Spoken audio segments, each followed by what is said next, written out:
Hey everyone, today I'm going to show you how to make crockpot enchiladas. So these are the ingredients. This is just some ground beef already browned.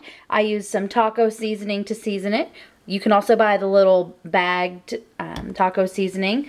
This is 4 cups of shredded cheddar and jack cheese.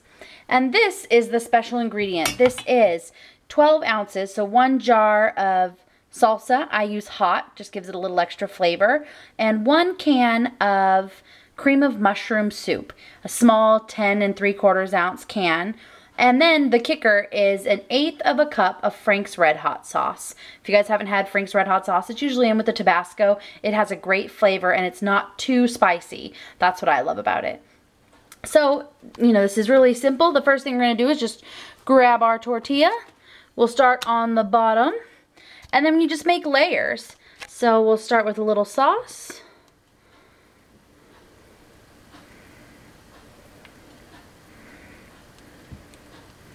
Right. A little cheese. That was my kitty.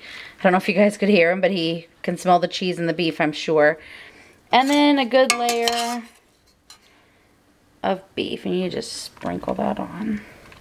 And you can do this as many times as you like. You can make as few or as many layers. I usually probably make 5 layers, maybe 4 or 5 layers. I just go until my stuff is pretty much gone. I just lay it on. Now, if you had one of my crock pot's very circular, but if you had a big oval crock pot, you might want to layer 2 of the tortillas because you kind of want it to cover the whole thing. It helps to keep everything secure. Whoops, got a spill.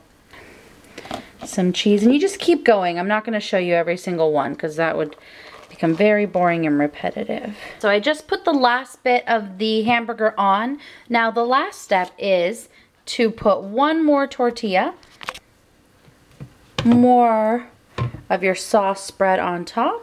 And now we've got the last bit of our sauce on there, and then we're going to put the remaining cheese. It's usually about 1/2 cup or so I like to sprinkle on top. You can use a little more, you can use a little less.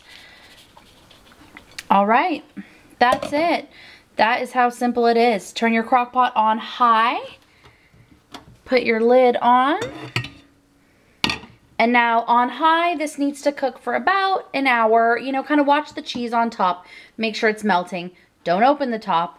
If it hasn't melted yet, leave it on for a little bit longer. On low, usually about 2 hours, maybe 2.5 hours. Once it's all done cooking, the way I plate it is just, right on a plate with a little bit of lettuce shreds, some tomatoes on top, but not for my husband, and a dollop of sour cream. It's delicious. I serve it with Spanish rice and a Caesar salad. And that's it. Simple dinner, but it's delicious and quick. Thanks for watching, guys. Have a great dinner.